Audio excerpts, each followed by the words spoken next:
ఈరోజు మనం ఆంధ్రప్రదేశ్లోని వేలాది మంది అమ్మాయిల జీవితాల్లో ఒక పెద్ద మార్పుకు కారణమైన ఒక అద్భుతమైన కార్యక్రమం గురించి మాట్లాడుకోబోతున్నాం. అవే కస్తూర్బా గాంధీ బాలికా విద్యాలయాలు. ఇప్పుడు స్క్రీన్ మీద కనిపిస్తున్న ఈ ఫోటో చూడండి. ఇది కేవలం ఒక అమ్మాయి ఫోటో కాదు.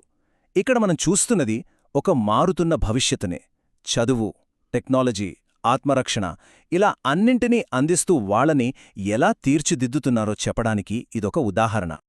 అయితే అసలు ప్రశ్న ఏంటంటే, ఒకే ఒక ప్రభుత్వ కార్యక్రమం లక్షకు పైగా అమ్మాయిల జీవితాల్లో ఇంత పెద్ద మార్పును ఎలా తీసుకురాగలుగుతోంది? సరే, దాని వెనుకున్న కథేంటో వివరంగా చూద్దాం. ముందుగా ఈ కార్యక్రమం వెనుకున్న అసలు ఉద్దేశం ఏంటి, దాని పునాదులేంటో అర్థం చేసుకుందాం.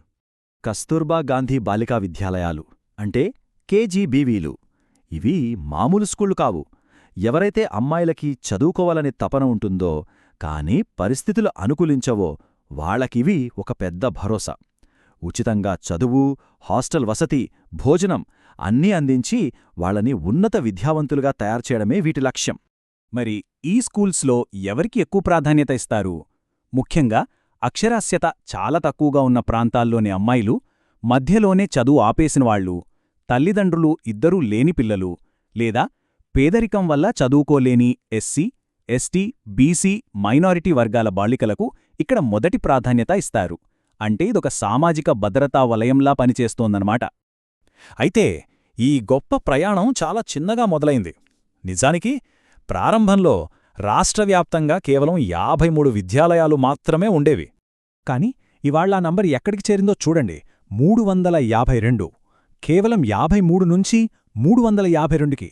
ఈ పెరుగుదలే ఈ కార్యక్రమం ఎంత విజయవంతమైందో, దీని అవసరమెంతుందో మనకు స్పష్టంగా చూపిస్తోంది. ఈ స్కూల్స్లో చదువు అంటే కేవలం పాఠ్యపుస్తకాలతో కుస్తీ పట్టడం మాత్రమే కాదు, అంతకు మించి చాలా ఉంటుంది. విద్యార్థులని అన్ని విధాలుగా అభివృద్ధి చేయడంపై ఇక్కడ దృష్టి పెడతారు.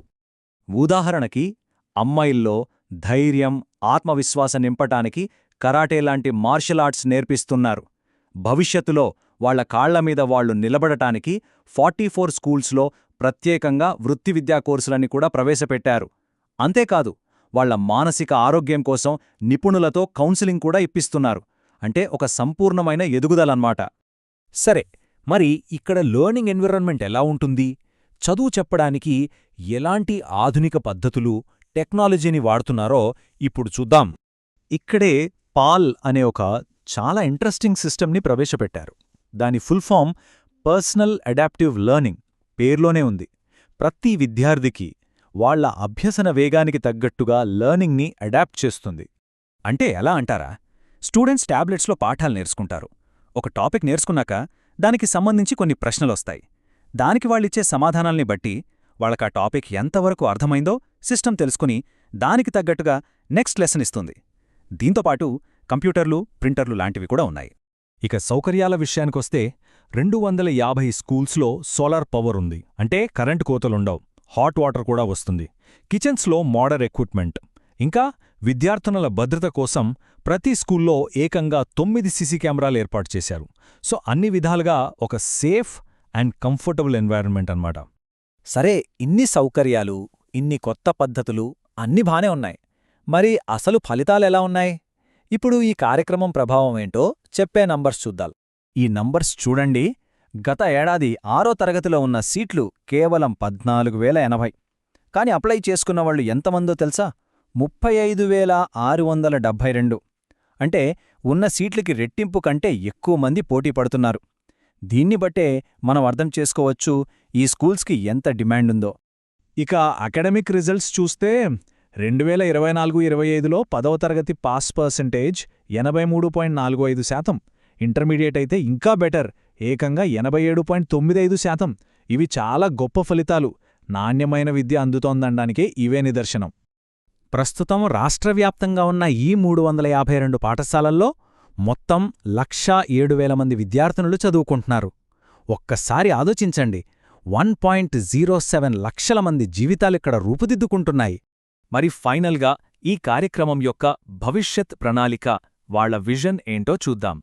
State project director B Srinivasarao గారు చెప్పినట్టు వాళ్ల లక్ష్యం చాలా స్పష్టంగా ఉంది. అమ్మాయిలని కేవలం పుస్తకాలకే పరిమితం చేయకుండా వాళ్ళు తమ కాళ్లమీద తాము నిలబడేలా వృత్తి విద్యా కోర్సుల ద్వారా వాళ్ళని తీర్చిదిద్దడం. సో ఇదంతా చూశాక మనం ఆలోచించాల్సిన ప్రశ్న ఒక్కటే, చదువుకున్న ఒక అమ్మాయిలో ఉండే అసలైన శక్తి ఏంటి? ఆమె తనకోసమే కాదు, తన కుటుంబాన్ని, తన సమాజాన్ని, చివరికి ఈ దేశ భవిష్యత్తునే ఎంతలా మార్చగలదు?